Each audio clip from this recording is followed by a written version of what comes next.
We have Senator John McCAIN joining us, and from Afghanistan, so I'm not even going to let him wait and listen to me. Hi, Senator.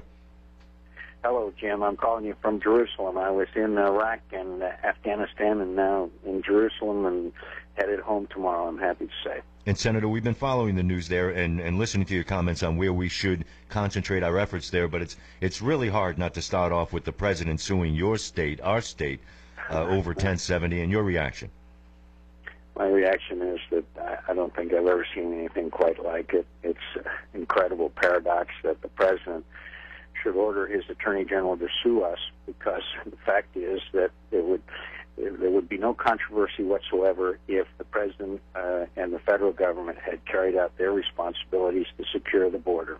If the border had been secured, then the state of Arizona would not have had to act out of frustration, because we are under assault by human smugglers and drug smugglers. And the fact is, you look at the violence south of the border, I don't have to tell you, Jim, and this situation has worsened over the last few years, despite what our Secretary of Homeland Security is alleging. So my advice to the president is, come on down to the border, come and visit. John, Kyle, and I'd love to bring you down to the border and show you what needs to be done. We can do it. We've got a 10-point plan to do it. And by the way, I'm here in Israel, and as you know, Jim, in Israel, they know how to secure their borders. Oh, and we can secure borders when we want to. And by the way, Sheriff Babu has to live with this so-called green light on him from the Mexican mafia, and we have the president worrying about us taking over their rights. And, Senator, I'm not going to blame it on your run for presidency. But, wow, are they beating up Arizona or what? I mean, it's everything we do. There's other laws in California. I think there's one in Virginia. There's one in Maryland. And there are similar laws to what we're doing. I don't see anyone make a peep out of that. So what is his beef with us? I do not know, my friend. It is, it's really, really, really infuriating in many respects. And I share the anger in your voice. The people in the southern part of our state deserve not to live in an area where there are signs put up by our own government that says warning, human smuggling, drug smuggling in the area, be careful, etc., etc. Why should people be forced to live under those conditions, not to mention, as you know, our ranchers and others?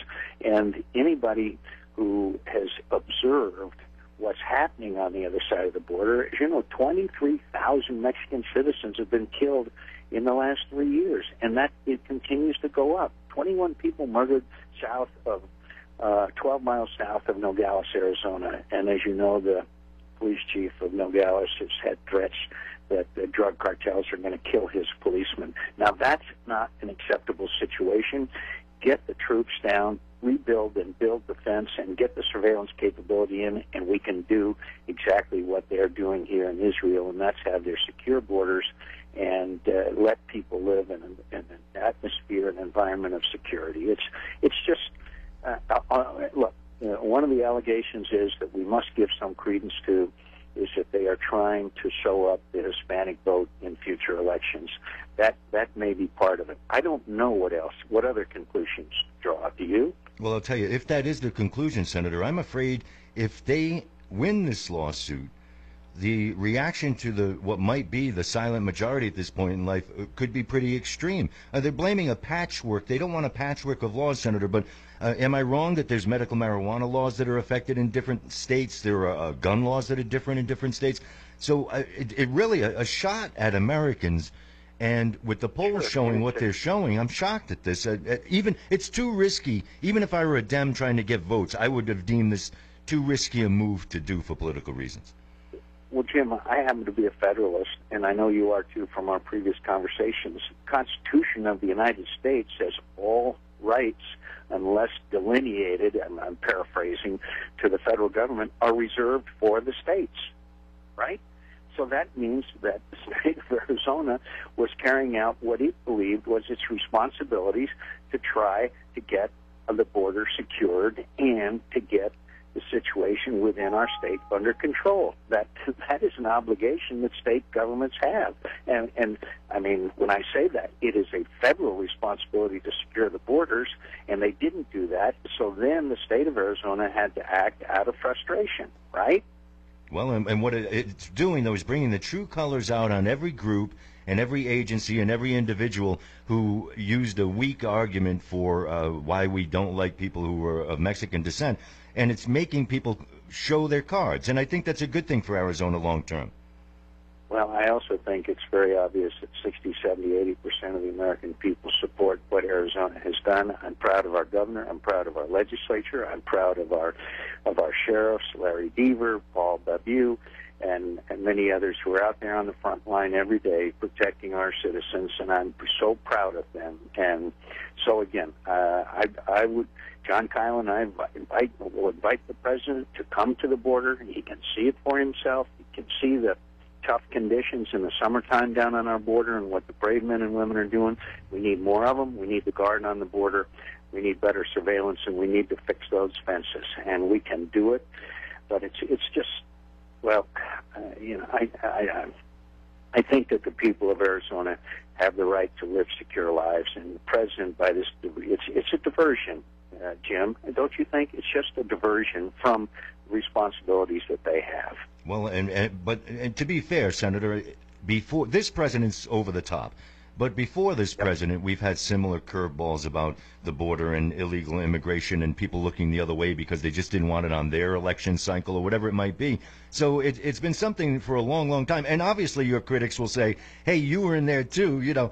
So how did we get to this point? Yeah, but look what's happened over the last 3 years. But I wanted to have the immigration issue solved. I still do.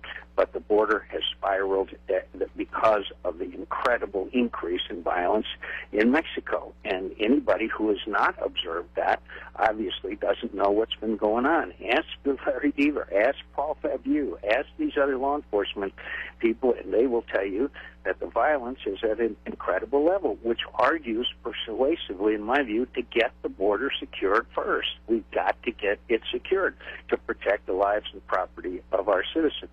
It has dramatically increased. It's been a problem in the last few years as they have fought really for the existence of the Mexican government. And so all I can say is that they did make some improvements under Bush. This administration and their original budget was to cut the number of Border Patrol, and now they have made a few very modest improvements, but we just have to put in place a plan that I know we can get done, my friend. And I'm here in Israel, and in Israel, as I told you, they have secure borders. So it's not as if it can't be done. Senator, before you go, give me a quick roundup of this important trip for you.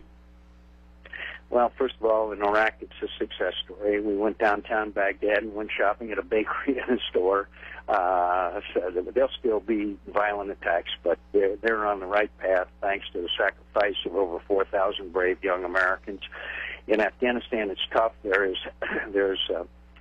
corruption, and I'm very, very deeply concerned about the president's commitment that we're leaving in the middle of 2011, no matter what the conditions are.